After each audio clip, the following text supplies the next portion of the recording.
আমরা আমাদের আজকের আলোচ্য বিষয় আমরা ঠিক করেছি কবর ও মাজার কেন্দ্রিক শিরক এবং তার ভয়াবহতা এবং জীবিত মানুষের পূজাসমূহ। ইনশাআল্লাহ, আদম আলাইহিস সালাতু ওয়াস সালাম হলেন প্রথম মানব, প্রথম নবী, সন্দেহ আছে? যদিও তার বিপরীতে 11টা জাল হাদিস আছে যে তিনি প্রথম নবী না, প্রথম নবী হলো মুহাম্মদুর রাসূলুল্লাহ সাল্লাল্লাহু আলাইহি ওয়াসাল্লাম। এই মিথ্যা কথাটা প্রতিষ্ঠিত করার জন্য 11টা জাল হাদিস আছে। আউয়ালু মা খালাকাল্লাহু নূরি, তারপরে আছে হলো মুহাম্মদ সাল্লাল্লাহু আলাইহি ওয়াসাল্লাম কুনতু নাবিয়্যান আদামু বাইনাল মাই ওয়াত তিন, আমার নবী তখনও নবী যখন আদম নবী মাটি আর কাদার ভিতরে ছিল, মানে তাকে এখনো বানানো হয় নাই। নাউজুবিল্লাহ। আরেকটি হাদিস আছে আমার নবী এই সৃষ্টির পূর্বে তিনি ময়ূরের আকৃতিতে কিছুদিন ছিলেন। আরেকটা জাল হাদিস আছে মুহাম্মদ সাল্লাল্লাহু আলাইহি ওয়াসাল্লাম আল্লাহর ভিতরেই ছিলেন, পরবর্তীতে আল্লাহ তার একটা অংশকে ভাগ করে বের করে দিয়েছে। নাউজুবিল্লাহ। এইরকম 11টা জাল হাদিস আছে। তো আমরা এগুলো মানি না, আমরা বিশ্বাস করি প্রথম নবী হলো আদম আলাইহিস সালাম, তিনি আবুন নাস, মানুষের আব্বা, আবুল আম্বিয়া, নবীদের আব্বা। সেই আদম আলাইহিস সালাম থেকে শুরু করে নূহ আলাইহিস সালাম পর্যন্ত দুই নবীর মাঝখানের ব্যবধান ছিল 1000 বছর। কত? কেউ কেউ দ্বিমত করেছেন। তবে আরেকটা হাদিসে আল্লাহর নবীর কাছে একজন সাহাবী জিজ্ঞাসা করলেন যে আদম আলাইহিস সালাম থেকে নূহ আলাইহিস সালামের এই দুইজনের মাঝখানে দুই নবীর ব্যবধান কত ছিল? তো নবী বললেন যে 10 শতাব্দী, মানে 10 শত 1000। তো 1000 বছর বা কম বেশ যদি হয় তাতে অসুবিধা নাই।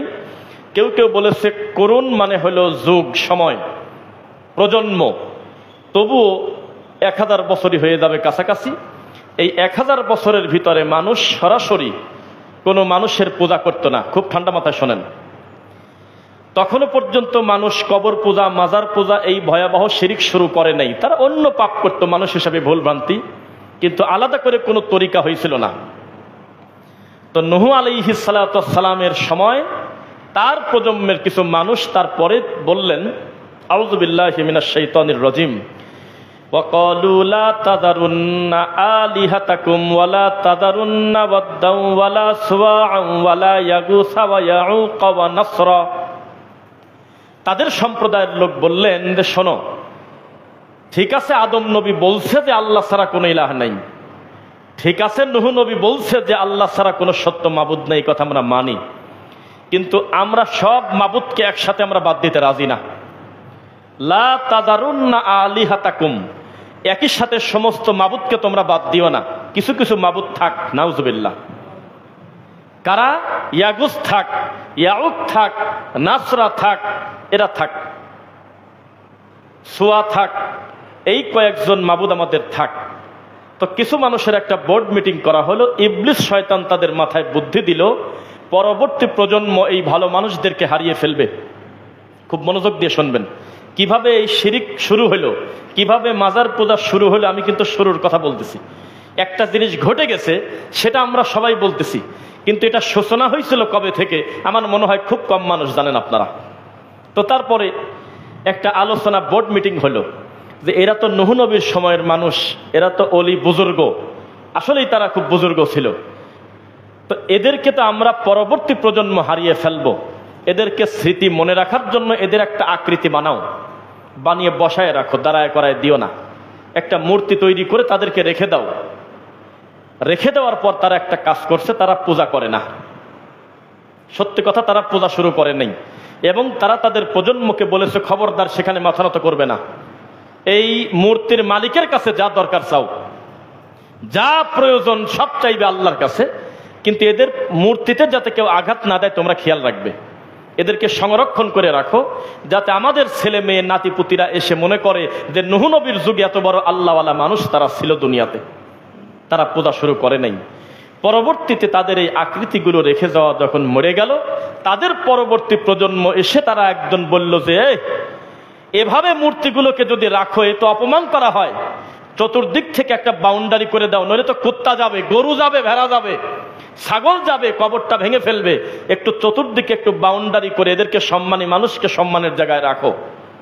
তখন একটা বোর্ড মিটিং হলো, লোকজন বলল কথা তো ঠিক, এরা তো ভালো, এদের তো কোনো দোষ নাই, তো এদের কবর যদি শিয়ালে কুকুরে নষ্ট করে তো আমরা জীবিত মানুষ তো লানত পাবো, তো চতুর্দিকে তারা সুন্দর করে একটু আজ একটু বেড়া দেয়, কাল বলতেছে যে উপর থেকে আবার কোনো নোংরা পানি পড়ে কিনা বা খারাপ কিছু পড়ে কিনা, টিকটিকি এবার পায়খানা করে দেয় কিনা, তোমরা একটু সামিয়ানা দিয়ে দাও উপরে। একজন বললে এই সন্ধ্যার পরে তো আগরবাতি বা মোমবাতি না দিলে অন্ধকার পড়ে থাকে, একজন একটু মোমবাতি জ্বালায় দিল। আর একজন বলতেছে যে এখানে তো পর্যাপ্ত সুগন্ধি নাই, অন্তরটা তো ভরে না, এখানে মানুষ জিয়ারত করতে আসে, একটু আগরবাতি জ্বালায় দাও। এভাবে ধীরে ধীরে ধীরে ধীরে আস্তে আস্তে তারা মানুষ পূজার দিকে গেল। একসাথে রাতারাতি কোনোদিন কেউ শিরক করা শুরু করে নাই, পূজা করা শুরু করে নাই। তাদের উদ্দেশ্য ভালো ছিল বলে তাদের ঈমানের দাবি, কিন্তু এই ভালো উদ্দেশ্য থাকলেও কবরকে তারা সংরক্ষণ করতে গিয়ে সেটাকে এখন ভয়াবহ একটা শিরকের আকার তৈরি হয়ে গেছে। মুহাম্মদ সাল্লাল্লাহু আলাইহি ওয়াসাল্লাম বলেছেন, নাহা রাসূলুল্লাহ সাল্লাল্লাহু আলাইহি ওয়াসাল্লাম আন ইউজাসসাসাল কবর। নবী বলেছেন কবরের উপরে কোনো স্থাপনা তৈরি করো না, কবরকে পাকা করো না। ও আন ইউকআদা আলাই, কবরের উপর বসো না। কবরের সিজদা করতে নিষেধ করেছে, যেমন কবরের উপর বসতে নিষেধ করেছে, স্থাপনা করা যাবে না। ও আন ইউজাদা আলাই, কবরকে বড় করো না। ও আন ইউবনা আলাই, কবরের উপরে বাড়ি বানায়ও না, কবরকে ঘর হিসাবে আকৃতি দিও না। এভাবে নবী সাল্লাল্লাহু আলাইহি ওয়াসাল্লাম বলেছেন। এইভাবে তারা কবরকে পূজা করতে করতে একটা সময় বড় ধরনের একটা পূজা তৈরি হয়ে গেছে, নাউযুবিল্লাহি মিন যালিক। আজও পর্যন্ত আমাদের দেশে যে সমস্ত মার্কেট প্রাপ্ত বড় মাজার আছে, বড় পীরের, আমরা সুধারণা করি হয়তো তারা এই কুকাজ শিখে দিয়ে যায় নাই যে আমাদের কবরকে তোমরা পূজা করো। প্রথমে তারা একটা কবর দেয়, তারপরে চারদিক থেকে একটু সুন্দর করে ঘেরা দেয়। এভাবে করতে করতে করতে করতে ধীরে ধীরে 3 তলা গম্বুজ পর্যন্ত হয়ে গেছে, নাউযুবিল্লাহ। যেই যেই কর্মের কারণে, যেই যেই বেআমলের কারণে রব্বুল আলামিন অভিসম্পদ দেন, লানত হন, বেজার হন, তার সবচাইতে বড় সিরিয়ালে 1 নাম্বার পাপ হলো শিরক। আর এই শিরকের সিরিয়ালের সবচেয়ে প্রথম ধাপের পাপ কবর এবং মাজার কেন্দ্রিক মানুষের কাছে চাওয়া। এর থেকে বড় নোংরা শিরক বাংলাদেশে অন্তত নাই। আর আমরা যে জেলায় খুতবা দিচ্ছি, যে জায়গাতে, এটাকে বলা হয় শিরকের রাজধানীর একটা গুরুত্বপূর্ণ জায়গা, যেখানে আপনার মিনিটে মিনিটে তাজা মানুষেরও পূজা করা হয়, মরা মানুষেরও পূজা করা হয়। আরিসাঘাট থেকে আপনি নবীনগর পর্যন্ত যাবেন, মানিকগঞ্জের এরিয়া শেষ হওয়ার আগ পর্যন্ত অধিকাংশ হোটেলে দেখবেন যে ঝটিওয়ালা, জট, খেতা, নারী ভুড়ি, একই কালারের পোশাক, টুপি হলুদ, পোশাক কালা, লুঙ্গি কালা। কোথায়? বলে যে আমি মানিকগঞ্জের অমুক ঠাকুর বাবার মুরিদ। নাউজুবিল্লাহ। আল্লাহর কসম, পেটে ক্ষুধা নিয়ে নবীনগর পর্যন্ত আমরা চলে যাই, তবু আমরা এই নোংরামি তাদের কাছে আমরা খাবার পর্যন্ত রুচি হয় না। আমাদের ভয় হয়, যেই লোকটা তার ছেলে চায় আল্লাহর কাছে না বাবার কাছে, যেই লোকটা তার ব্যবসায় বরকত চায় মানিকগঞ্জের পীরের কাছে, সে এই যেই মাংস দিয়ে আমি ভাত খাবো, এই গরু জবাই করছে আল্লাহর নামে, আমার তা বিশ্বাস হয় না। সেজন্য তাদের কাছে আমরা বসা পর্যন্ত নিরাপদ মনে করি না। তারা অমুসলিমের মতো, তারা মুশরিক। নাউযুবিল্লাহি মিন যালিক। এভাবে মানুষ বড় বড় শিরকের ভিতরে নিমজ্জিত। নবী সাল্লাল্লাহু আলাইহি ওয়াসাল্লাম বলেছেন, শোনো, লা তুতরুনি কামা আতরাতিন নাসারা ইবনা মারইয়াম। হাদিসের রাবী ওমর রাদিয়াল্লাহু আনহু তিনি বলছেন, আল্লাহর নবী আমাদেরকে বললেন, খবরদার তোমরা আমাকে নিয়ে বাড়াবাড়ি করতে করতে মরিয়মের ছেলে ঈসার মতো আমাকে তোমরা বানায়ো না। মরিয়মের ছেলে ঈসা মানে মাসীহ ইবনে মারইয়াম। খ্রিস্টানরা বলেছিলেন আল্লাহর স্ত্রীর নাম মরিয়ম, আল্লাহর সন্তানের নাম হলো ঈসা। নাউজুবিল্লাহ। তারা তাদের নবীকে বেশি ভালোবাসতে গিয়ে, বাড়াবাড়ি করতে গিয়ে আল্লাহর ছেলে পর্যন্ত বানিয়ে দিয়েছে। খবরদার তোমরা আমাকে নিয়ে বাড়াবাড়ি করো না। ফা ইন্নামা আনা আব্দু। আরে কিসের মাজার, কিসের কবর, কিসের পীর, কিসের ওলিয়া উলিয়া, কিসের বড় হুজুর? ডাইরেক্ট নবী বলতেছে, ফা ইন্নামা আনা আব্দু, আমি হলো আল্লাহর বান্দা। ফাকুলু আব্দুল্লাহি ওয়া রাসূলুহু। তবে তোমাদের আর আমার পার্থক্য, মানুষ হিসেবে হুবহু এক, তবে সম্মানের দিক থেকে আমি রাসূল, কিন্তু তোমরা রাসূল না। কিন্তু মানুষ হওয়ার ক্ষেত্রে তুমিও মানুষ, আমিও মানুষ, এ ব্যাপারে কোনো পার্থক্য নেই। আমারও ব্যথা লাগলে আমি মুহাম্মাদের কষ্ট হয়, আমিও বাজার ঘাট করে খাই, আমার আসমান থেকে একা একা পেট ভরে না। আমিও স্বাভাবিক আর 5 জন মানুষের মতো মায়ের পেট থেকে বের হয়েছি, আমার সিস্টেমগুলো সব এক। পার্থক্য ফাকুলু আব্দুল্লাহি ওয়া রাসূলু, একজন আর একজনকে বলবে আব্দুল্লাহ, কিন্তু আমার ক্ষেত্রে বলবে আব্দুল্লাহি ওয়া রাসূলু। মুহাম্মদ আল্লাহর বান্দা এবং আল্লাহর রাসূল। বোঝা কি যাচ্ছে? এজন্য আমরা বলি এদিকে আল্লাহ ওইদিকে মোহাম্মদ, আপনি যত ভালো অন্তর থেকেই মনে করে লেখেন, আপনি কেন এই কথা লিখতে গেলেন? এটা কেন লিখবেন? আপনি লিখবেন আল্লাহু আকবার, অথবা লিখবেন আশহাদু আল্লা ইলাহা ইল্লাল্লাহ ওয়া আন্না মুহাম্মাদুর রাসূলুল্লাহ। কথা কি যাচ্ছে? শুধু মুহাম্মদ যারা লেখে তারা নবীকে বেশি সম্মান দিতে গিয়ে বরং আগে তাকে খাটো করা হয় মসজিদে। লিখতে হয়তো মুহাম্মাদুর রাসূলুল্লাহ সাল্লাল্লাহু আলাইহি ওয়াসাল্লাম, পূর্ণ একটা দরুদ হয়ে যেত। আলহামদুলিল্লাহ। তো এবার আমি যে কথায় ছিলাম, রাসূল সাল্লাল্লাহু আলাইহি ওয়াসাল্লাম কবর এবং মাজার কেন্দ্রিক শিরক থেকে তিনি আমাদেরকে বাঁচিয়েছেন। কিভাবে? খেয়াল করবেন। নবী বলেছেন, লা তাজআলু বুয়ুতাকুম কুবুরা, হে আমার উম্মতেরা, তোমরা তোমাদের বাড়ি ঘরকে কবর বানায়ো না, গোরস্থান বানায়ো না। এটার মানে একজন বলেন তো কি? নিজের বাড়িকে গোরস্থান বানায়ো না মানে কি? মানে বাড়িতে সালাত পড়ো, নফল বাড়িতে পড়ো, সুন্নাত বাড়িতে পড়ো। আমাদের সমাজ উল্টা, মসজিদে পড়লে নামাজ হবে না সে কথা কোনোদিন বলি নাই, কিন্তু ফরজ পড়ে আমাদের কিছু ভাই হয়তো চলে গেছে বাসায় বা তার কর্মস্থানে। তা আমাদের সমাজের এই বিদাতপন্থী ভাইয়েরা কটাক্ষ করে বলে, আর এরা খালি ফরজ পড়ে, এর নফল সুন্নাত লাগে না। নাউজুবিল্লাহ, নাউজুবিল্লাহ বলে নাকি? আরে বাবা, মসজিদে ফরজ পড়বে আর বাড়িতে গিয়ে সুন্নাত পড়বে, এটাই তো সৌন্দর্য। নবী নিষেধ করেছে, খবরদার, লা তাজালু বিয়ুতাকুম কুবুরা, বাড়িকে তোমরা কবরস্থান বানায়ো না। বাড়ি থেকে রওনা দিচ্ছ, 2 রাকাত সুন্নাত পড়েই যাও, বাড়ি থেকে হয়ে গেল। আর মসজিদে গেলে সময় থাকলে 2 রাকাত পড়ে তারপরে আল্লাহর ঘরে বসো। কোথাকে যাচ্ছে? কিন্তু ফরজ পরে চলে যায়। আরেক কপাল পরে এত খারাপ, সৌদি আরবে 30 বছর থাকার পরেও দেশে এসে বদনাম করে, সৌদির লোক বলে সুন্নাত পড়ে না। কত বড় খারাপ! আচ্ছা, পড়লই না কোনো কারণে একটা দিন বা 10 দিন পরে নাই, এ কারণে কি এই ব্যক্তিরা আপনি খারাপ বলবেন বা জাহান্নামী বলবেন? কিসের হিসাবে বলবেন? তার বাধ্যগত ডিউটি তো লোকটা পালন করে ফেলেছে জামাতে, এখন তিনি বাড়িতে গিয়ে নফল সালাত পড়বে কখন, সেটা তো তার ব্যাপার। ওয়ালা তাজআলু কবরি ঈদা, নবী বলেছেন আমার কবরকে তোমরা অনুষ্ঠান বানায়ো না, ইবাদতের জায়গা বানায়ো না, খুশির উৎসব বানায়ো না। কথা বোঝা যাচ্ছে? এটা করো না। ওয়াসাল্লু আলাই, তোমরা আমার প্রতি দরুদ পড়ো। ফা ইন্না সালাতাকুম তাবলুগুনি হাইসু কুনতুম, তুমি পৃথিবীর যেখান থেকে যদি আমাকে দরুদ পড়ো, এই দরুদটা ধরে নিয়ে আমার কবরে পৌঁছা দেয় ফেরেশতারা। সুবহানাল্লাহ। তো উপকার না? অথচ আমরা জোর করে নবীকে হাজির করার জন্য কেউ মিলাদ পড়তেছে দাঁড়ায় 1 ঘন্টার নিচে বসে না, কখন জানি চলে আসে। নাউজুবিল্লাহ। এই বাংলার মাটিতে আমরা এমনও হুজুরকে দেখেছি, রানিং ওয়াজের ভিতরে মিলাদ পড়তে গিয়ে হঠাৎ করে দাঁড়িয়ে গেছে, বসে বসে পড়তে পড়তে কান্না শুরু করে দিয়েছে। তো উনি কিছু বলে না, লোকজন কানাকানি করে, পাগল কাঁদে কে, হঠাৎ করে দাঁড়িয়ে গেল বসালো। তখন সাইড থেকে ওই যে কিছু সেলা থাকে, দালাল থাকে, এই ব্রোকার, এই মাইকে বলতেছে সবাই দাঁড়ান, হঠাৎ করে আমার সোনার নবী এখানে তাশরিফ আনছে। আউযুবিল্লাহি মিনাশ শাইতানির রাজিম। আপনি কি বলতেছেন এগুলো? আপনার কাছে আমি টাকা পাই, আপনার বাড়িতে বাড়িতে আমি 10 বার করে ঘুরি প্রতিদিন, এটা সম্মান হলো? না নিজে পায়ে হেঁটে আমার হকটা আপনি বাড়িতে দিয়ে আসবেন, এটা সুন্দর হলো? টাকা নেওয়ার সময় মনে ছিল না? রাসূলের উম্মত হিসেবে এত সুযোগ সুবিধা পাচ্ছেন, দরুদ বাড়িতে বসে পড়বেন, আপনার দরুদটা ফেরেশতারা সম্মানের সাথে নিয়ে আর আপনার বাপের নাম সহ কবরে পৌঁছে যাচ্ছে। আর আপনি পাগলামি করে এখানে আসেন, আর আমার কলিজার টুকরা নবী সে নাকি মদিনা থেকে সেই ফকিরের বাড়িতে ঘুরতেছে, কোথায় কোথায় মিলাদ হচ্ছে, এখানে এখানে নাকি আমার নবী বেড়াচ্ছে আর ঘুরতেছে। নাউজুবিল্লাহ। এটা তাকে বেইজ্জত করা না? এটা নোংরামি করা। নবী সাল্লাল্লাহু আলাইহি ওয়াসাল্লামের ব্যাপারে আল্লাহ বলতেছেন, ইন্নাকা মাইয়িতুন ওয়া ইন্নাহুম মাইয়িতুন। মরা মানুষের ব্যাপারে মাইয়িতের থেকে কঠিন কথা আছে আমার জানা নাই। আমি যদি একটা লোককে বলি যে লোকটা মরা মরা, 2 বার বলার পরেও বোঝা গেল এখনো মরে নাই, মাইকে কথা ক্লিয়ার বোঝা যায়?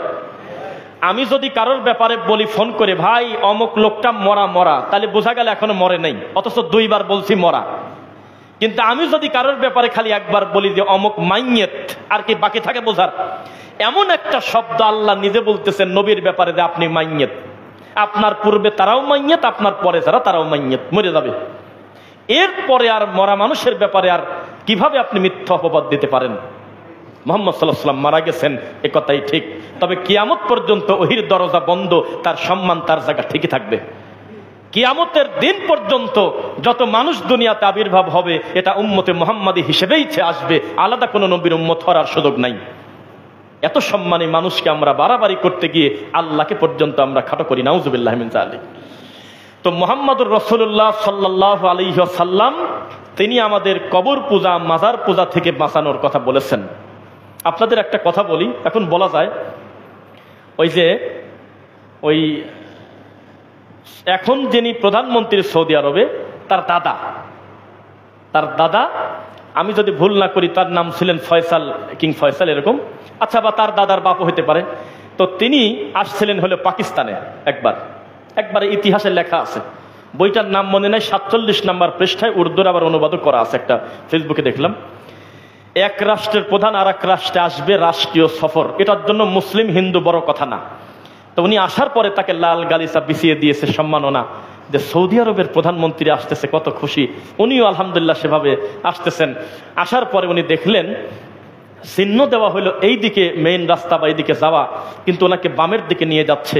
কিছু দূর যাওয়ার পর বলা হলো যে আমাদেরকে এদিকে নিয়ে আসা হলো কেন, এটা তো একটা গোরস্থান, কবরস্থান।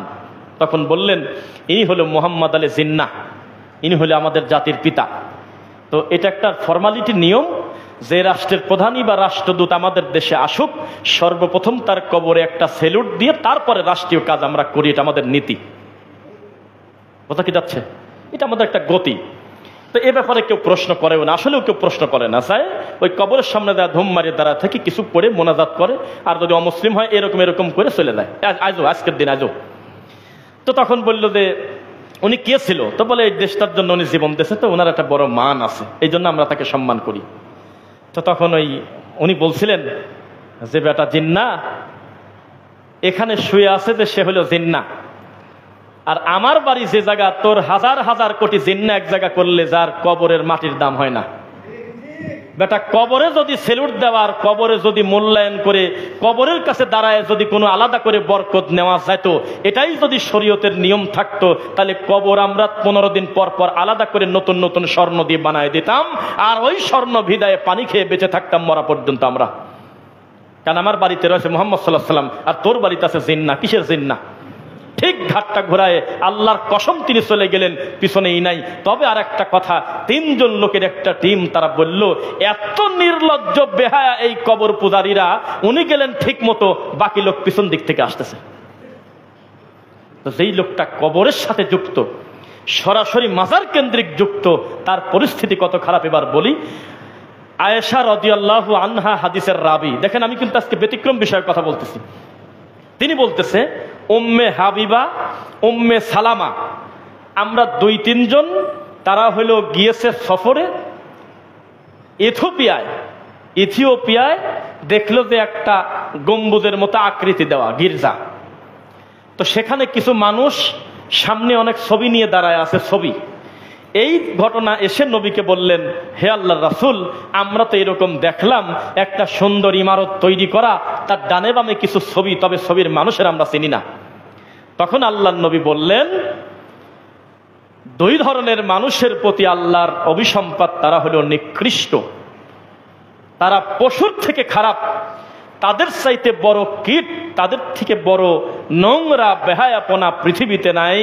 তার একটার কথা আমাদের নবী সাল্লাল্লাহু আলাইহি ওয়াসাল্লাম বললেন, যারা মাজার এবং কবর কেন্দ্রিক পূজা করে এবং এগুলোর যারা খাদেম, যারা মানুষকে শিরকের দিকে নিয়ে যাওয়ার জন্য গেট দারোয়ান হয়ে দায়িত্বে থাকে। আপনাকে একটা উদাহরণ দেই। একজন আরবি বিদ্বানের কাছে একজন প্রশ্ন করলেন যে আমি সিগারেটের কোম্পানিতে চাকরি করতে পারবো কিনা, যে চাকরিতে আমাকে সিগারেট সরাসরি হাত দিয়ে ধরতে হয় না, সরাসরি বিড়ি আমাকে বানাতে হয় না, লেভেলও বানাই না, আমি একটা অফিসিয়াল দায়িত্ব পালন করি, টাকা পয়সার বিষয়, আমি কি দায়িত্ব পালন করতে পারবো? কথা বুঝতেছেন? তখন সেই আরবি বিদ্বান বললেন যে টাকা পয়সার অফিসিয়াল দায়িত্ব তো বহু দূরের কথা, যেই বিল্ডিং এ এই তামাকজাত দ্রব্য আছে ওই বিল্ডিং এর ঝাড়ুদারও হওয়া যাবে না। আল্লাহকে বলতে হবে, আল্লাহ আমাকে এই বিল্ডিংটা ঝাড়ু দিয়ে খেতে হবে, এই ভাত তুমি আমাকে দিও না, যেভাবে পারো আমাকে একটা হালাল রুজির ব্যবস্থা করে দাও। কেননা গোটা বিল্ডিংটাই হলো হারামখোরদের বসবাস, গজব আসলে আমি সহ মরে যাব। বোঝা যাচ্ছে? তো যারা এই মাজার কেন্দ্রিক যারা দায়িত্বে থাকে, এর কমিটি, এই কবরের দায়িত্বে যারা আছে, সেখানে যদি কবরটাকে উদ্দেশ্য করে কোনো মসজিদ থাকে, যে মাজারটা যাতে বড় হয়, সেখানেও সালাত পড়া যাবে না যদি কবর থাকে মসজিদে। আল্লাহ হেদায়েত দিক, বলুন আমিন। এমন একটা স্বাধীন দেশ আমাদের, যেখানে গাঁজাখোররাও মিছিলে বাড়ায়, বিপদ। গাঁজাখোর, জট, এগুলো কয়দিন আগে মিছিল করছে, কয়দিন আমাদের পাগলি মার মাজার ভাঙলো কেন, বাড়ায় নাই কয়দিন আগে। 3-4টা টুপিওয়ালা, মুখ ভর্তি দাড়ি, গায়ে ভালো পোশাক, সর্বনিম্ন আমার বাপের বয়সী, এই কয়েকটা লোক গাজীপুরে চিৎকার করে কান্না করতেছে মিডিয়াতে। যেই জিনিসের জন্য কান্না করতেছে সে জিনিসের নাম হলো মাজার, আর যে মাজারের জন্য কাঁদতেছে সে মাজারের নাম হলো ফসি পাগলার মাজার। কি পাগলার মাজার? ফসি পাগলা। আমি জানি না, আল্লাহ না করুক, কোন আল্লাহর ঘর যদি ভেঙে দিত কেউ, এই লোকটা এত কষ্ট পাইত তা আমার বিশ্বাস হয় না। শুধু গাঁদা খাওয়ার আসরটা বন্ধ করার কারণে হাওমাও করে লোকটা কান্না করতেছে, নাউজুবিল্লাহ মিন যালিক। তাহলে মানুষের বিবেক, মানুষের আকল আজকে কোথায় চলে গেছে? শিরিককে পাপী মনে করে না, শিরিককে কোনো অন্যায় মনে করে না মানুষ, শিরিককে কোনো পাপী মনে করে না এই দেশের মানুষ। এই জাতির আবেগ বাদ দিলে কিছু থাকে না। আমি আপনাকে বারবার বলি, কেউ সুদ খেয়ে পাপী, কেউ সুদী সাক্ষী থেকে পাপী, কেউ লেখে লেখে পাপী। খালি এক ধরনের পাপ সুদে হয় না, ঠিক তেমনি এই সমাজে কেউ পাপ করে পাপী, কেউ সমর্থন করে পাপী। গোটা জাতি বিপর্যয়ে আছে। নবী সাল্লাল্লাহু আলাইহি ওয়াসাল্লাম আমাদেরকে সাবধান করেছেন, খবরদার আমার কবরকে তোমরা ইবাদতের জায়গা বানাও না। আমি ভয় পাই আমার কবরকে তোমরা বানাও কিনা। লা তাত্তাখিদুল কুবুর মাসাজিদ। নবী বলেছেন, খবরদার আমার কবরকে তোমরা মসজিদ বানাও না। ইত্তাখাদুল কুবুর আম্বিয়াইহিম। ইতিপূর্বের জাতিরা ধ্বংস হয়ে গেছে তাদের নবীদের কবরকে পূজা করার কারণে। ফাইন্নাহু আহলাকা মান কানা ক্বাবলাকুম। তোমাদের পূর্ববর্তী উম্মারা ধ্বংস হয়ে গেছে তাদের নবীদের কবরকে পূজা করার কারণে, হালাক হয়ে গেছে, ধ্বংস হয়ে গেছে। এবার আসেন আরেকটা হাদিস বলি। মুহাম্মদ সাল্লাল্লাহু আলাইহি ওয়াসাল্লাম বলতেছেন, আইয়ুহান নাস, মনে রাখেন, আইয়ুহান নাস মানে হে মুসলিম নাকি না, হে মানুষ। ঢালাও ভাবে বলতেছে, ইয়্যাকুম ওয়াল গুলু ফিদ্দিন, তোমরা দিনের ব্যাপারে বাড়াবাড়ি করো না। কি করো না? এই হাদিসটা নিয়ে এসে আমাদের দেশের কিছু বেদাতি আহলে হাদিসদের বিরুদ্ধে লাগছে। কোন লজ্জার কথা! আমরা যখন সমাজের বিরুদ্ধে, কচুরিপানার বিরুদ্ধে, শিরকের বিরুদ্ধে অবস্থান নেই, তখন লোকজনের কাছে আমরা একটা ফিতনা হয়ে যাই না? বলেন, ফিতনা কিনা? সবাই মিলাদ পড়ে, কিন্তু আমি একা একা মিলাদের বিরোধিতা করলাম, তাহলে এটা কি ফিতনা না? তখন ওরা বলতেছে যে ইয়্যাকুম ওয়াল গুলু ফিদ্দিন, তোমরা দিনের ব্যাপারে বাড়াবাড়ি করো না। নাউজুবিল্লাহ। কিসের সাথে কি লাগাইছে? অথচ এই কথা বলা হয় নাই, বলা হয়েছে শিরিক করো না, কুফর করো না, কবর নিয়ে মস্কারা করো না, তোমরা এই সমস্ত পাপ করে দিনকে নিয়ে বাড়াবাড়ি করো না, দিন নিয়ে ঠাট্টা করো না। কিন্তু এরা নিয়ে আসছে এই জিনিসের কাছে। এখনো পর্যন্ত আমাদের উপর একটা বড় অপবাদ বিদাতীদের, যে আমরা নাকি ফিতনা করি সমাজে। নাউজুবিল্লাহ, আস্তাগফিরুল্লাহ, আস্তাগফিরুল্লাহ। ইয়্যাকুম ওয়াল গুলু ফিদ্দিন, নবী বললেন দিনের ব্যাপারে তোমরা বাড়াবাড়ি করো না। ফাইন্নাহু আহলাকা, তোমাদের পূর্বে ধ্বংস হয়েছে, মান কানা ক্বাবলাকুম, তোমাদের পূর্বে। ওয়াল গুলু ফিদ্দিন, দিন নিয়ে বাড়াবাড়ি করার কারণে, দিন নিয়ে বাড়াবাড়ি করার কারণে আজকে পরিস্থিতি এরকম। সবাই একটু আমার দিকে তাকাবেন, নাম বলবেন না। একটা পীর, যেই পীরের আকীদা বিচারের মাঠে তাদের বাপদাদা পার করে দেবে, নাউজুবিল্লাহ মিন যালিক। যেই পীরের আকীদা একেবারে হিন্দুদের আকীদার থেকে খারাপ এবং সেই আকীদার উপরে তারা এখনো প্রতিষ্ঠিত, নাউজুবিল্লাহ বলেন, সেই পীর আর এক আলেম ওলামার একটা সংগঠনকে ডেকে বলতেছে, তোমরা তোমাদের আকীদা ঠিক করো।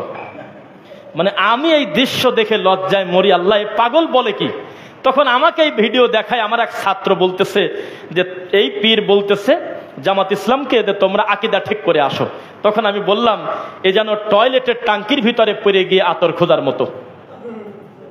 যাদের শিরিক বাদ দিলে কিছু থাকে না, যাদের কুফর বাদ দিলে কিছু থাকে না, তারা আবার আর এক গ্রুপকে বলতেছে তোমরা ঠিক হও। নাউজুবিল্লাহ মিন যালিক। এই মানুষ, এই জাতি কত নোংরা আপনি চিন্তা করেন। নিমুখ হারাম কারা? আলেম ওলামার ফাঁসি চেয়েছে যেসব আলেম, তাদেরকে আপনি বলতেছেন আল্লাহর ওলি। আপনি কেন মানুষ নাকি? তাদেরকে বলতেছে হলে আল্লাহর ওলি। তো এই সমস্ত নোংরা লোককে যদি সমাজের প্রধান করা হয়, দায়িত্ব দেওয়া হয়, তাহলে তার কাজই হবে ভালো ভালো আলেমদেরকে হত্যা করা। বাস্তব কথা। পিস টিভি বন্ধ করতে চেয়েছে কারা? পিস টিভি বন্ধ হওয়ার পর মিষ্টি খাইছে কারা? পিস টিভি বন্ধ হওয়ার জন্য ঠেকাইছে কারা? আর জাকির নায়েক যাতে দেশে আসতে না পারে এয়ারপোর্ট ঘেরাও করতে চেয়েছে কারা? আপনি রাতারাতি ভুলে যাচ্ছেন কেন?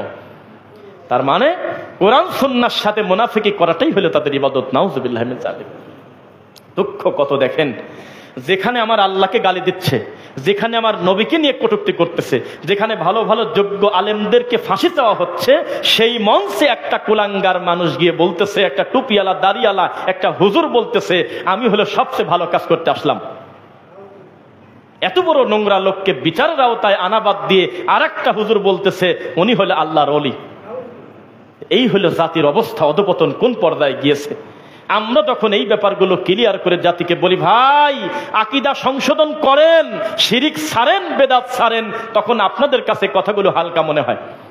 মনে হয় যে মানুষ রকেটে চলে যাচ্ছে আর হুজুররা পড়ে আছে বেদাত নিয়ে। আপনি বোঝেন নাই ধর্ম কাকে বলে। মানুষের আকীদা যদি বিশুদ্ধ না হয়, তার আল্লাহ সম্পর্কে যদি বিশুদ্ধ ধারণা না থাকে, তখন মানুষ আল্লাহকে চিনতে পারবে না। বোঝা কি যাচ্ছে? ধর্ম নিয়ে ঠাট্টা করার সবচেয়ে নিরাপদ জায়গা হলো বাংলাদেশ, যেখানে মানুষ আল্লাহকে নিয়ে কটূক্তি করে, রাসূলকে নিয়ে ব্যঙ্গ করে, রাষ্ট্রীয়ভাবেও করে, ধর্মীয়ভাবেও করে। রাষ্ট্রীয়ভাবে করে মানে, আরে আমরা দুই চোখ দিয়ে দেখছি, আমার রাসূলকে গালি দেওয়ার কারণে তার শাস্তি নবী বলেছে হত্যা, কি বলছে? মৃত্যুদণ্ড। কি বলছে বলেন? মৃত্যুদণ্ড। নবীকে এসে বলতেছে আমার কাজের লোক গালিগালাজ করে আপনাকে, আজকে গালি দিয়েছে, আমি সহ্য করতে না পেরে পেটের মধ্যে চাকু ভরি দিয়ে মারি দিয়েছি। আমার নবী কোনো প্রতিবাদ করে নাই। তার মানে বোঝা গেল, কেউ হত্যা করুক আর না করুক, রাষ্ট্র তাকে ছেড়ে দিক না জান্নাতে দিক না জাহান্নামে দিক, দুনিয়ার বানানো জান্নাত জাহান্নাম সেটা বড় কথা না। তবে নবীকে নিয়ে যদি কেউ কটূক্তি করে, তাহলে সে হত্যাযোগ্য আসামি, তার বাঁচার সুযোগ দুনিয়াতে নাই। এই নবীকে নিয়ে গালি দেওয়ার পরেও তাদের বিচার তো বহু দূরের কথা, আমরা দেখেছি তাদের পদমর্যাদা বেড়ে গেছে, তাদের আরো দিন দিন র্যাঙ্ক বেড়ে গেছে, এই দেশে আমরা দেখছি। আর বাপকে নিয়ে কটূক্তি করার কারণে সে লোকের মাইয়ে দেশে, জেল দেশে, কত কিছু তার শেষ নেই। তো মানুষ পূজা হয় না এই দেশে, হয়টা কি বলেন? আর এগুলোর পক্ষে একদল দালাল হুজুর সারা জীবন ছিল, এখনো আছে। বিশ্বাস করেন, আরবি শব্দ তাই হয়তো ভয় পাইছে কিনা জানি না, আর কিছুদিন গেলে যেভাবে চলতেছিল নবী ঘোষণা করে দিত। পরিস্থিতি এই পর্যায়ে গিয়েছিল। শুধু একটা ব্যক্তিকে প্রতিষ্ঠিত করতে যা করা হয়েছে এই দেশে, তার আর হিসাব নাই। নবীকে প্রকাশ্যে গালি দিচ্ছে, নবীকে নিয়ে প্রশ্ন তুলতেছে, আল্লাহকে নিয়ে কটূক্তি করতেছে, কোনো কিছু আসা যায় না। কিন্তু পিতাকে নিয়ে কথা বললে, বাপকে নিয়ে, দাদাকে নিয়ে, চাচাকে নিয়ে কথা বললে রাতারাতি তার পরিস্থিতি বড় জটিল হয়ে যাবে। এই তো অবস্থা কি ছিল। এগুলো কাদের মাধ্যমে হয়েছে? এগুলো আলেম ওলামারাও ব্যাকআপ দিয়েছে। তাদের আলেম বলতেছি চেনানোর জন্য, যাতে আপনি বোঝেন। আমাদের দেশে মূর্তিকে জায়েজ করার হুজুরও ছিল, যে হুজুররা টেলিভিশনে গিয়ে বলছিল যে মূর্তি কোনো অসুবিধা নাই। মানে রাস্তার ওইগুলি বলছিল এগুলো মূর্তি না, এগুলো হলো স্থাপনা, এগুলো হলো নিদর্শন, এগুলো হলো ভাস্কর্য। ওয়াটার আর পানি আলাদা, পানি আর ওয়াটার ভিন্ন ভিন্ন জিনিস। ওরা বলছিল ভাস্কর্য আলাদা, মূর্তি আলাদা। নাউজুবিল্লাহ মিন যালিক। আপনি যদি এই মসজিদের সামনে একটা মূর্তি বানান, নাউজুবিল্লাহ, কিয়ামত পর্যন্ত যদি কেউ পূজা না করে তাহলে নেকি পাবেন নাকি? তারপরেও কি গুনাহ হবে না? পূজা করাটা বড় কথা না, আপনি কোনো আকৃতি দিয়ে সেখান থেকে কল্যাণ আশা করলেন কেন? এটাই তো বড় পাপ। মানুষের বৈষম্য দূর করার জন্য এসেছিলেন মুহাম্মদুর রাসূলুল্লাহ সাল্লাল্লাহু আলাইহি ওয়াসাল্লাম। আপনি কি জানেন যে বৈষম্য নীতি আন্দোলন নিয়ে আমাদের দেশে একটা বড় ধরনের একটা ঘটনা ঘটে গেল এবং তার একটা বিপ্লব সাধিত হইল। এই বৈষম্য নীতির পক্ষে, এই বৈষম্য যাতে দূর করা যায়, এই দূর করার পক্ষে ছিলেন হলো মুহাম্মদ রাসূলুল্লাহ সাল্লাল্লাহু আলাইহি ওয়াসাল্লাম। তিনি তো এসেছিলেন দুনিয়াতে কালো সাদার পার্থক্য দূর করার জন্য। তিনি এসেছিলেন খাটো আর লম্বা আলাদা না, মানুষের ভালো মন্দ বিচার হবে তার তাকওয়ার উপরে, আল্লাহ ভীতির উপরে। কে সুযোগ নেবে, কে কার সুযোগ নেয় বলেন? আমাদের দৃষ্টিতে যে রাজাকার, ওই বর্ডারের ওই পারের দৃষ্টিতে সে মুক্তিযোদ্ধা। ওই পারের দৃষ্টিতে যে রাজাকার, বর্ডারের এই পাশের লোকের কাছে সে মুক্তিযোদ্ধা। আপনি কাকে বেতন দিচ্ছেন, কাকে সুযোগ দিতে গিয়ে আপনি নিরীহ মানুষকে জিম্মি করে রাখতেছেন? ছেলে পেলেগুলো কিন্তু অলরেডি দায়িত্ব ছেড়ে দিছিল, পড়াশোনা করে আর হবেটা কি? আমার তো বাপ দাদার মুক্তিযোদ্ধায় কেউ নাই, আমার তো বিশেষ কোনো কোটা নাই, তাহলে আমি কিভাবে ওখানে ঢুকবো? এটা একটা প্রায় একটা পর্যায়ে গিয়েছিল। আল্লাহর ইচ্ছায় আল্লাহ আবার সহজ করে দিয়েছে। তবে মনে রাখবেন, আপনাদের দৃষ্টিতে যদি এটা বিজয় হয়, তবে পাওয়ার আগে যেমন ছিলেন তার থেকে বেশি কষ্ট করতে হবে এটা রক্ষা করার জন্য। খুব সাবধান, খুব সাবধান। এমন কোন মানুষকে কাছে নিয়ে এই দেশের ব্যাপারে কাজ করা যাবে না যারা ঘুরে ফিরে আবার এই দেশের ক্ষতি করবে, এটা চাওয়া যাবে না। সবসময় যোগ্য জায়গায় দায়িত্বশীল বসাতে হবে।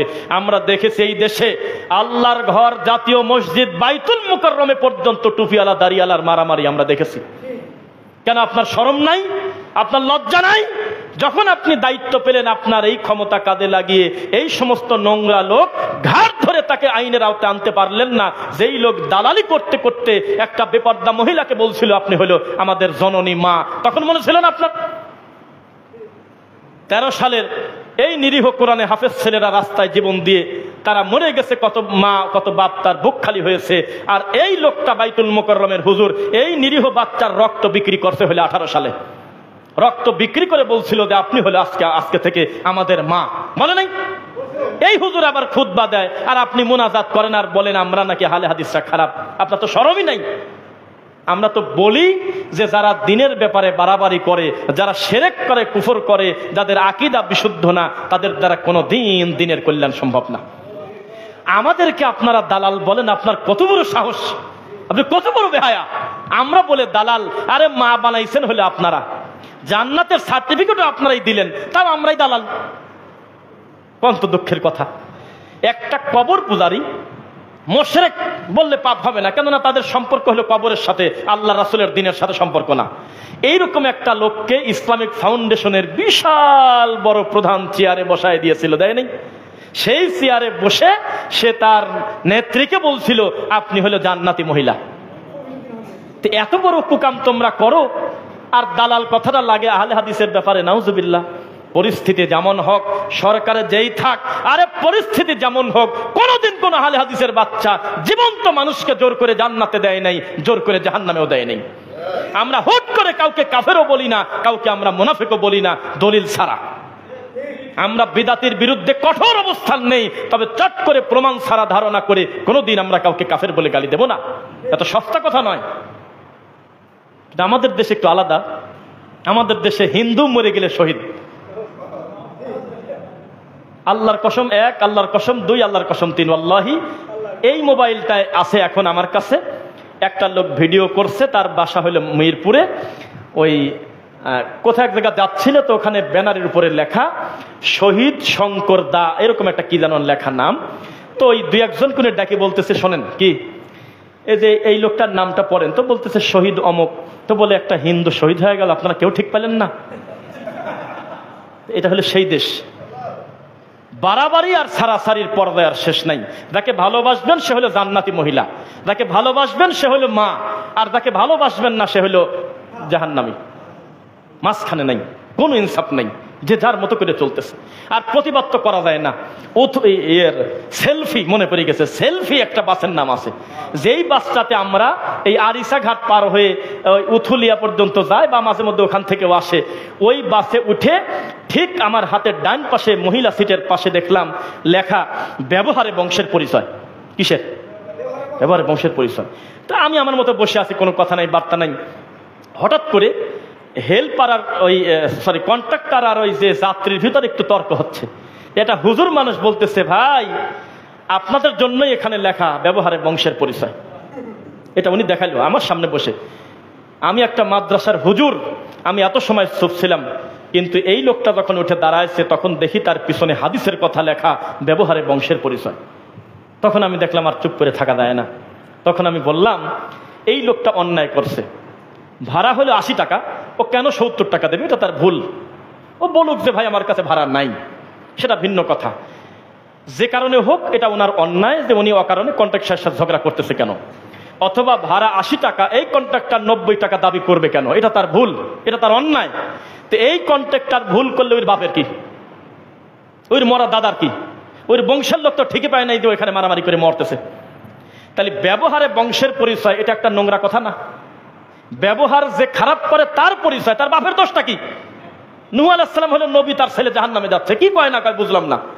আদম আলাইহিস সালামের ছেলে মার্ডার কেসের আসামি।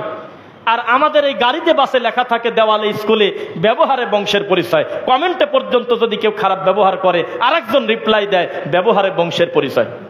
এটা মিথ্যা কথা, এটা একটা অপবাদ দেওয়া, এটা ইনসাফ করা হলো না।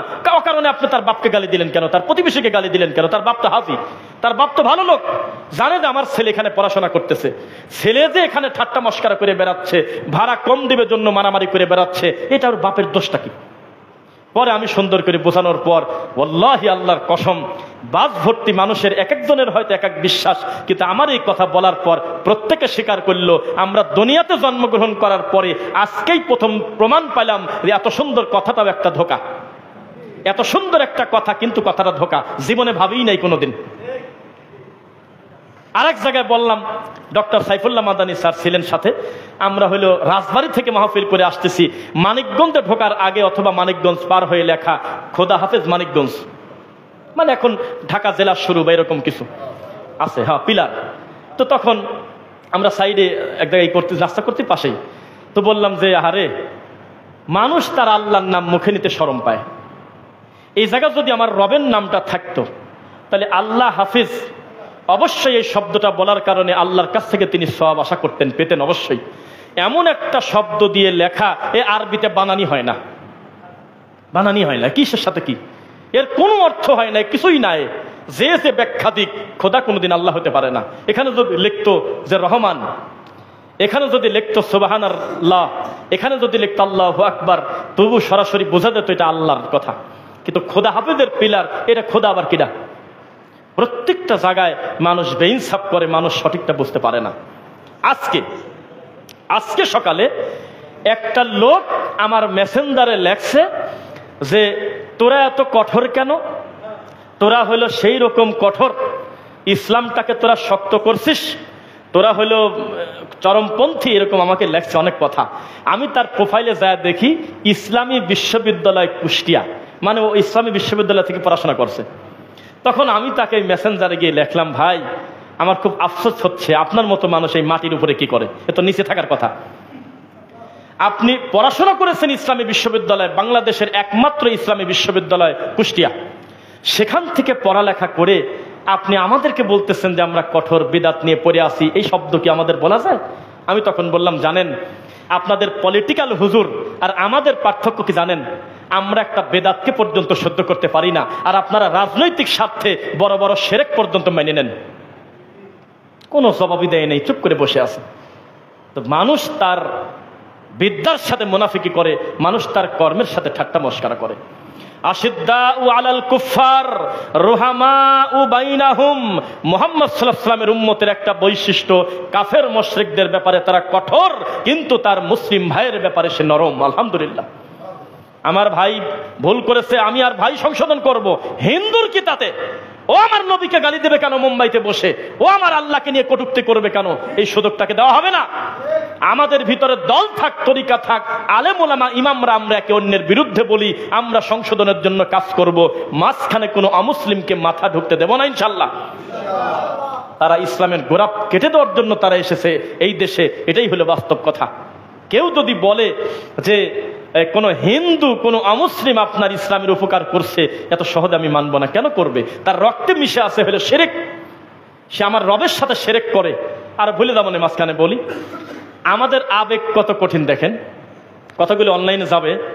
কয়দিন আগে মাদ্রাসার ছাত্ররা নাকি ইচ্ছা পোষণ করতে মন্দির পাহারা দেবে। হ্যাঁ, আরে বাপরে বাপ, ইমানের পাওয়ার কত! এ মন্দিরে গেলেও ইমান ভাঙে না, খুব শক্ত ইমান তো একদিনে 30 বার পেশাব করছে, তা ওজুর কোনো ক্ষয়ক্ষতি হয় নাই। যেখানে আমার আল্লাহর সাথে শিরিক চলতেছে ওখানে আমি পাহারা দেবো, এটা আপনি বললেন? আমার মৃত্যু পর্যন্ত কোনোদিন কোনো মন্দিরের একটা ইট পর্যন্ত আমি হাত দেব না। কোনোদিন কোনো অমুসলিমের ইবাদতখানা জীবনে পোড়ানো তো বহু দূরের কথা, আমি একটা ফুলের আঘাত দেব না, কোনোদিনও দেব না। কেন? তার ধর্ম তার, আমার ধর্ম আমার, এই কথা আমার নবী শিক্ষা দিয়েছে। কোনোদিন তাদের মূর্তিকে আমি গালিগালাজ করব না, কারণ না বুঝে আমার আল্লাহকে গালি দিয়ে ফেলবে। আমরা পড়ছি কথা ঠিক, কিন্তু কোন জায়গায় লেখা নাই যে তাদের মন্দির তুমি পাহারা দিয়ে আসো, নাউজুবিল্লাহি মিন যালিক। আপনি এটা বলেন কোন হিসাবে? আপনার কোনো গায়রত আছে, লজ্জা আছে? রানিং এই মুহূর্তে আমার আল্লাহর সাথে শিরিক চলতেছে, আর আমি গেটে যাই হুজুর মানুষ টুপি মাথায় দিয়ে পাহারা দেবো, এটা বললেন কিভাবে? এটা রাষ্ট্রের কাজ। রাষ্ট্র যদি মনে করে যে বহিরাগত শক্তি অথবা দেশের ভিতরে বড় ধরনের ডিজাস্টার নেমে আসছে, এক গ্রুপ আরেক গ্রুপকে মারতেছে, ভাঙতেছে, ইবাদতখানা পোড়ায় দিচ্ছে, তখন রাষ্ট্রের দায়িত্বশীল সেনাবাহিনী, তারপরে আপনার স্বেচ্ছাসেবক, তারা গিয়ে এগুলো পাহারা দেবে। কিন্তু আপনি অতি উৎসাহী হয়ে একজন আলেম মানুষ, একজন হুজুর মানুষ, একজন কোরআনে হাফেজ, আপনি ঘোষণা দিয়েছেন ফেসবুকে আমি অমুক মন্দির পাহারা দিতে যাব। এটা কিভাবে আপনি বলেন এই কথা? এটা বলতে গেলেন কেন? নাউজুবিল্লাহ। এটা বলার কারণে আপনার মনে হতে পারে এখন তো সবকিছু ঠিক হয় নাই, সেজন্য কেন আপনি এটা করতে যাবেন? এই দেশের সব লোক শিরিক করলে আমি করবো না ইনশাল্লাহ, আপনি কি বলেন এগুলো কথা? নিজেকে সেভাবে আপনি তৈরি করেন না কেন? বেঁচে থাকার চেষ্টা করা যাবে কিনা বলেন? চেষ্টা করতে হবে। ইন্নি সাকিম, ইব্রাহিম আলাইহিস সালামকে বলল যে চলো একটু পূজা করে আসি, চলো। ইব্রাহিম আলাইহিস সালাম বললেন যে ইন্নি সাকিম, আমি অসুস্থ। সবসময় শারীরিক অসুস্থ হতে হবে সেটা জরুরি না, ভিতরের মানসিক অসুস্থতাও একটা ব্যাপার। আমার মতো একটা হুজুরকে, ইমামকে যদি বলে হুজুর আমি কিন্তু আপনাকে দায়িত্ব দিলাম, ছেলে ফেলে দিয়ে আপনি হলো ওই মন্দিরটা কালকে পাহারা দিবেন, তো যে অর্ডারটা দিয়ে গেল সে হলো এই মানিকগঞ্জের এমপি। এখন আমি যদি অর্ডারটা ফলো না করি তাহলে আমার উপরে আরো বড় ধরনের ক্ষতির সম্ভাবনা আছে, উনি আমার এই শরীয়তের একটা বড় ক্ষতি করে দেবে। তখন আমার কি করা লাগবে? আস্তে করে চলে যাব, নদী পার হয়ে পাবনা চলে যাব, বা আমি ছেলে ফেলেকে অন্য কৌশলে সরাই দিয়ে একটা লোকের জানাজায় দাঁড়া যাবো। আমি কত লোকে তো মরে গেছে, কিছু বললে বলবো যে জানাজায় আইসি, শেষ। বাঁচার চেষ্টা করতে হবে কোনো না কোনো ভাবে, কিভাবে আমার এই ভয়াবহ পাপ থেকে এড়িয়ে দেওয়া যায়। আমি মিথ্যাও বলবো না, আবার আমি বেশি পণ্ডিতি দেখাতে গিয়ে আমি সরাসরি সেরে কেউ যাবো না ইনশাল্লাহ। কি বলতেছেন আপনি? 1000 লোক উপস্থিত কোন মজলিসে, সবাই বলতেছে ইয়া নবী, দাঁড়িয়ে সালাম দিচ্ছে, আপনি দাঁড়াবেন? আপনি কি বললেন এগুলো? রানিং মাহফিল আমাদেরকে বলতেছে সব সুন্দর, 1 ঘন্টা 20 মিনিট বক্তব্য দিচ্ছেন, মন ভরে গেছে, খালি একটু সামান্য একটু মোনাজাত করে দেন, অল্প একটু সময় 2-4 মিনিট একটু হাত তুলে একটু চট করে মারিয়ে দেন। ঝিনাইদা, শৈলকুপা জায়গার নাম বলে দিলাম। তখন আমি বললাম যে কোনো অসুবিধা নেই, দেওয়া যায়, তবে আপনাকে একটা দায়িত্ব নিতে হবে যে এই মোনাজাত শেষ হওয়া পর্যন্ত আমি বেঁচে থাকবো কিনা গ্যারান্টি দিয়ে দেন। এটা কি দায়িত্ব নেয় নাকি কেউ? তো বললাম যে আমি বললাম যে আল্লাহুম্মা আমিন, রব্বানা যালামনা আনফুসানা, বা কিছু একটা বলতে বলতে হঠাৎ করে আমার উপরে আল্লাহর গজব আসে, আমি মরে গেলাম, বা বিদ্যুৎ স্পষ্ট হয়ে মরে গেলাম, অথবা আমার উপর ঠাটা পেল, আমি নাই। হতে পারে না? কয় পারে। তো বললাম তাহলে আমার জীবনের শেষ কর্ম হলো বেদাত, আমি তওবা করার টাইম পেলাম না। আপনি বোঝেন, আমার জীবনের লাস্টের কর্ম হলো বেদাত, যার বিরুদ্ধে আমি এত কষ্ট করে অবস্থান নিলাম। আজকে 1 ঘন্টা 1.5 ঘন্টা ভালো কথা বলে এই 2 মিনিট মুনাজাত করে আমি এই ধর্মের ক্ষতি করতে পারবো না। আপনি করেন। ওই যে মাথাটা নিচের দিকে করলেন, উপজেলা ভাইস চেয়ারম্যান মাথা সে তোলে নাই 1 মিনিটের জন্য। আর শেষে কার কাছে বলছে আব্দুর রহমান নামে এক ভাইকে, উনি সঠিক বলছে না বেঠিক বলছে তা আমি জানি না, তবে মনে হয় কথা ঠিকই বলছে। তাছাড়া এত পাওয়ার কিভাবে নেয়, যেখানে 80% মুরব্বী চাচ্ছে মোনাজাত করুক, উনি বলতেছে করব না, এবং আমাকে এতগুলো কথা শোনায় গেল, মনে হয় কাজটা খুব একটা ভালো না, এটা মনে হয় বেদাতি হওয়ার কথা। মানুষ বেদাত থেকে, শিরিক থেকে বাঁচবে ইনশাল্লাহ, কিন্তু ঠান্ডা হুজুরদের দিয়ে কাজ হবে না। কথা বলতে হবে শিরিককে শিরিক, বিদাতকে বিদাত। আল্লাহ তুমি আমাদের অতীতের ভুলগুলো ক্ষমা করো আল্লাহ। জুমার খুতবার প্রথম পর্ব শেষ করছি, বারাকাল্লাহু লানা।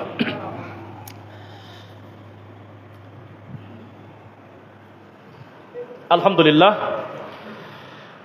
রব্বানা ইগফির লানা ওয়া লিইখওয়ানিনা আল্লাযীনা সাবাকুনা বিল ঈমান ওয়া লা তাজআল ফি কুলুবিনা গিল্লাল লিল্লাযীনা আমানু রব্বানা ইন্নাকা রাউফুর রহিম। ফাইন্না খায়রাল হাদিসি কিতাবুল্লাহ ওয়া খায়রুল হুদা হুদা মুহাম্মদ সাল্লাল্লাহু আলাইহি ওয়াসাল্লাম ওয়া শাররুল উমুরি মুহদাসাতুহা কুল্লু মুহদাসাতিন বিদআ ওয়া কুল্লু বিদআতিন দালালা ওয়া কুল্লু দালালাতিন ফিন্নার।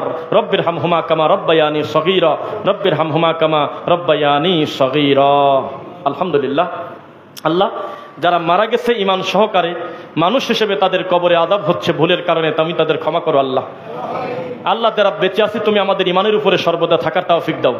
যারা অসুস্থ তুমি তাদের উত্তম শিফা দান করো আল্লাহ। যারা ঋণগ্রস্ত তাদের ঋণ মুক্ত হওয়ার তৌফিক দাও। আমাদের ভিতরে ধৈর্য আছে জন্য আমরা আহলুল হাদিস। আমার একটা বক্তব্য চরমভাবে মানুষের কাছে যায়, আমি রিকোয়েস্ট করছি তারা যেন বাদ্যযন্ত্র না দেয়, এটা খুব বেশি চলতেছে, ওই ইমোশনাল কিছু সাউন্ড দিয়ে এটা চালায়। আমি বলছি যে আহলে হাদিস কোনোদিন এমনি এমনি কেউ হয় না, কোনো কারণেই হয়, কষ্ট করেই হয়। বেদাতপন্থী লোকজন এদের এরকম যুবক ভাইদেরকে বলে, বেটা তুমি কি শুরু করলে, তুমি উলামায়ে কিরাম মানো না, এই সেই, তাকে বলে দেন এ ছেলেটা পড়াশোনা করেই আহলে হাদিস হয়েছে, এমনি এমনি হয় নাই। সে তো তোমাদের দলেই আগে ছিল। এমনি এমনি কোনোদিন সে আসে নাই, বহু কষ্ট করে মেহনত করে পড়াশোনা করে যখন মেলে নাই তখনই তো আসলো, সহজে আসে নাই। হানাফি এমনি হওয়া যায়, ল্যাংটা আছে ল্যাংটা। তার কাছেও গিয়ে যদি বলেন যে তোমার মাযহাব কি, যদি মাযহাবের নাম নেয় তো হানাফিই নেবে, অন্তত আহলে হাদিস আর বলবে না। এই মাত্র কেবল খাটে সেজদা দিয়েছে, খাট আটকশের খাট, পূজারি খাট। বাবা মরে গেছে, খালি যে খাটে ঘুমাইতো সেই খাটের কাছে খাবার নিয়ে গিয়ে এইভাবে ঘোরায় খাটের কাছে সেজদা দিয়ে চুমা খাচ্ছে, দেখছেন কেউ? হ্যাঁ দেখছেন, হ্যাঁ মাশাআল্লাহ। সেই লোককেও যদি এখন গিয়ে বলেন যে আপনি কোন মাযহাবের, আল্লাহর কসম বলবে আমি হানাফি মাযহাবের। আর একটা দল গ্রুপ আছে ভান্ডারি, যারা বলতেছে কালেমার দরকার নাই, মরার পরে তোমরা ঢোলবাসি বাদা কবরে দিয়ে দাও। এই কুলাঙ্গারদেরকে যদি বলেন যে মাযহাব কি, বলবে হানাফি। জানো না, চট্টগ্রামে অধিকাংশ মাজারে দেখবেন যে আধা ঘন্টার নিচে সেজদা তোলে না কবরে।